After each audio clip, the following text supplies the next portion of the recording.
How can you make the most out of all the government benefits at the moment? Do you want to know the secret? Don't take more than you need. Why? There's all this flexibility at the moment. You know, you can't get evicted. All this stuff. I'm going to break down real quickly. So for our tenants and landlords, you guys are playing a massive role right now. And sometimes when you're only on one side of that equation, you don't see how this is much bigger than a two-person transaction. But as an agent, we see the synthesis. So you got to think about it. When a tenant pays rent, it goes to a landlord, helps them repay their mortgage.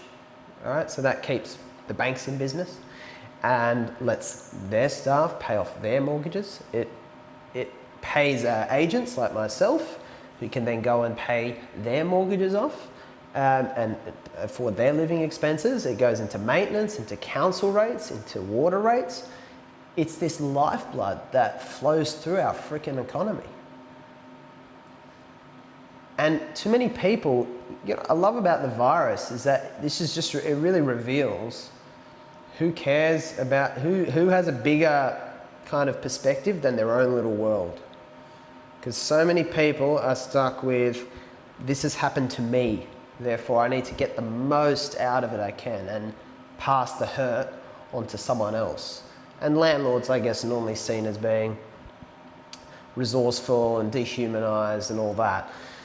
But reality is that we need to do what we can for each other, not just what's best for us. If you can afford to still pay your bills, pay your freaking bills.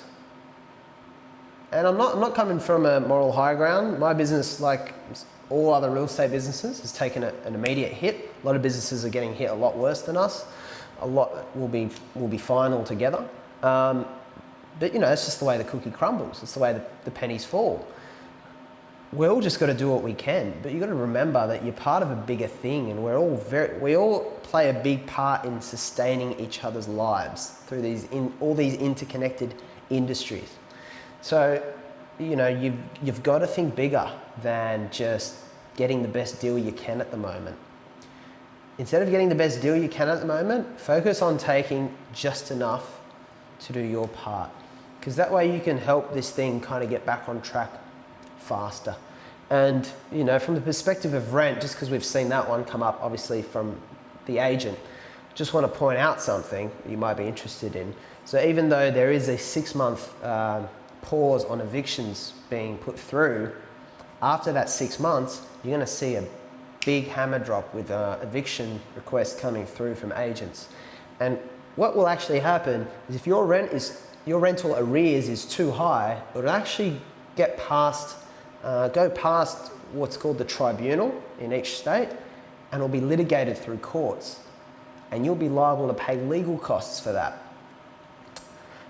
Landlords under landlord insurance normally get up to, don't quote me on this, but depending on the policy, normally get up to $5,000 of legal expenses covered. So they're not going to be scared to go to court to recoup their money. And if you've got the sort of short-term thinking that you can get away with a lot of stuff for now, it could really cost you later on. You might just be putting off your punishment rather than avoiding it. So simple message. This is a great time to see who only gives a shit about their short-term future. And I guess things are there for people who need it. So there's no need to, just because it's the government, to try and take advantage of them as much as possible and squeeze them for every drop. It's a really unappreciative way of looking at government, which is saving all our asses right now. So please, for goodness sake, everyone just do what they can and try to only take what they need. You are part of a very big, complicated system, and anything you can do would be appreciated.